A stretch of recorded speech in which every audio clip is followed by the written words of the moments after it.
How is it going then, everybody? I hope you're all doing very well. I'm the FIFA analyst and we have got another formation guide for you today. We're going to be taking a look at the 5-3-2, which has been heavily requested from you. We've had a lot of suggestions in the comment section for what formations you want me to try. So this weekend we have given 5-3-2 a good go, and I'm going to be showing you my thoughts on it exactly, how you can get it set up, and also diving into exactly how I want this formation to play in game.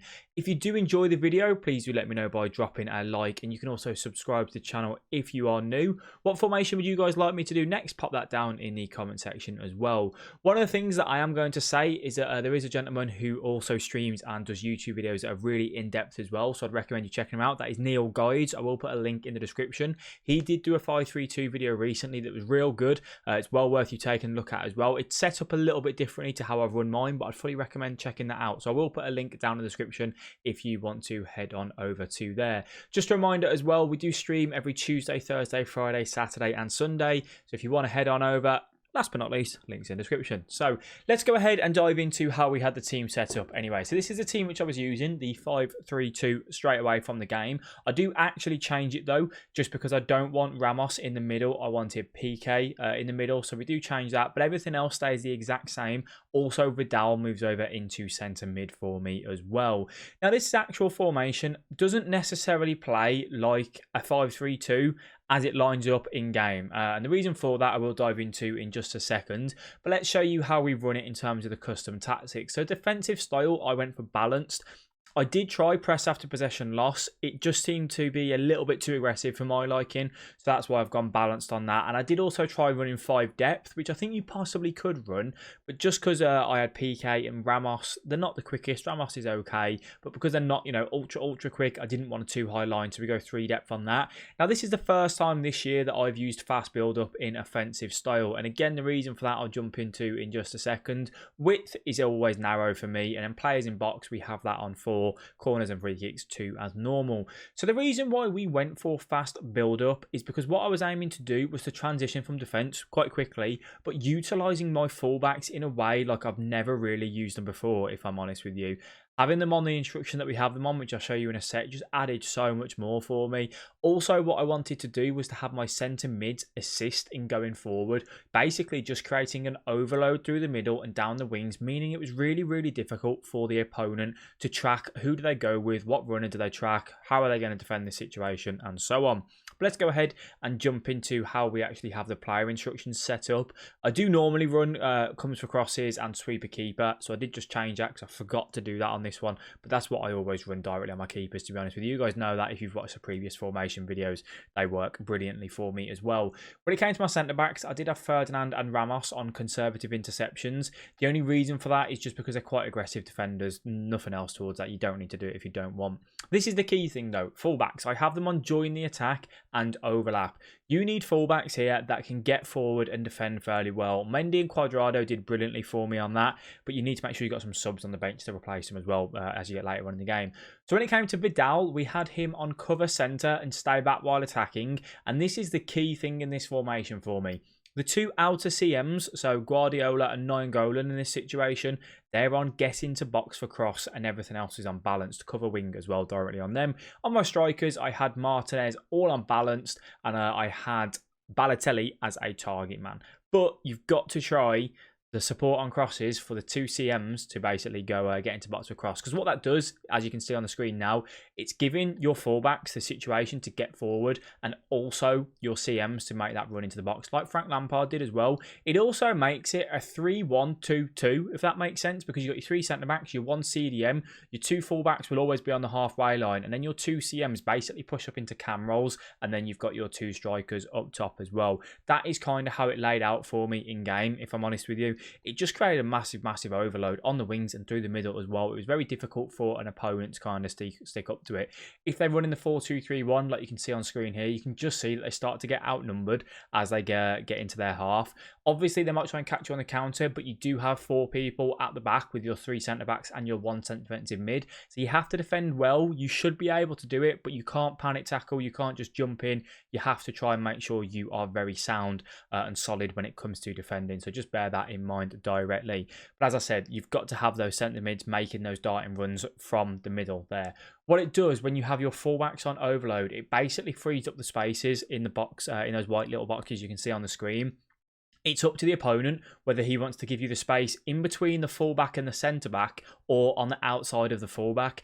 If they give you the space on the outside of the fullback, you just use the wings as much as you can. If they mark the fullback run, you've then got your two outer CMs that will have space going directly in on their centre-back and supporting your strikers. So it's a real good formation when it comes to attack directly on there. Really thoroughly enjoyed how it just played and everything. It shocked me, if I'm honest with you.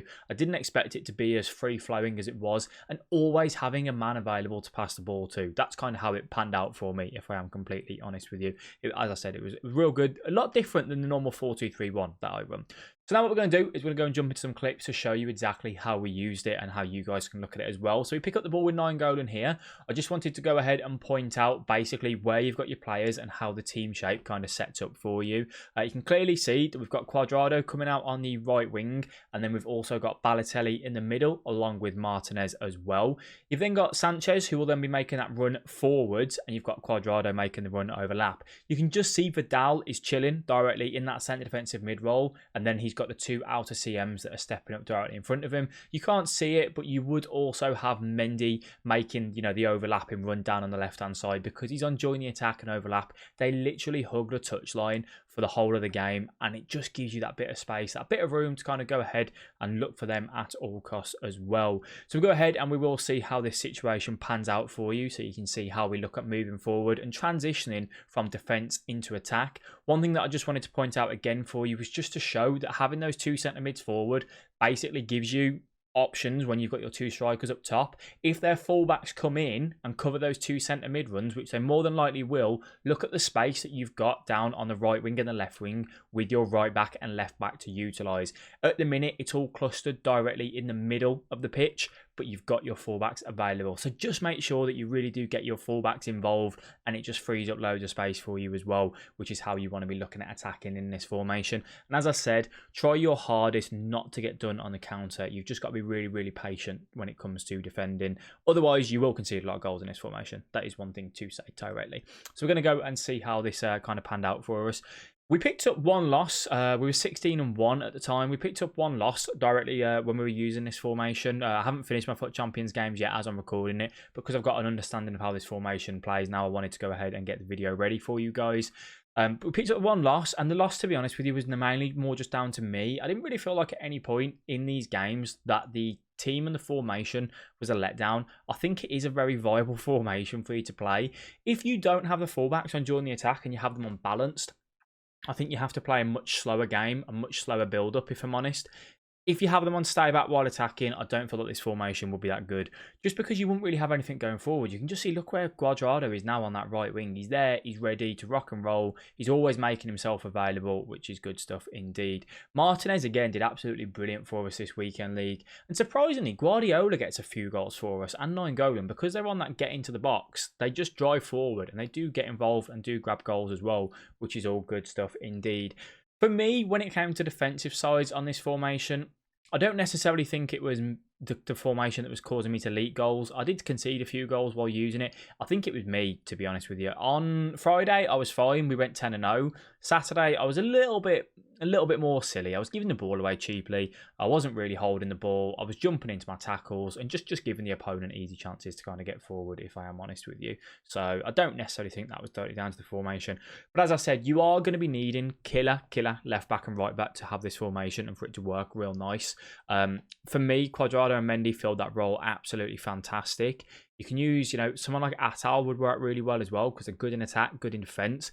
But you've just got to make sure that you've got decent defenders on the bench to come on as a sub. Just wanted to show you here, because we've got those two outer CMs. Look at it. It's basically four people making those runs ready forward in behind for me. Vidal will stay back, and Guardiola is going to make that run to go forward as well. But you've got Vidal and your three centre-backs there if you do get counted on. So now it's all about just executing this as best as you can. You can also see that over on the right wing, Quadrado is there hugging that touchline, meaning we've got him on if we work our way over to the right-hand side as well. Guardiola lays it off into the middle. Absolute unreal block from the opponent. That was an AI block, that was, which was a little bit irritating. I did ask to stream at the time when that happened.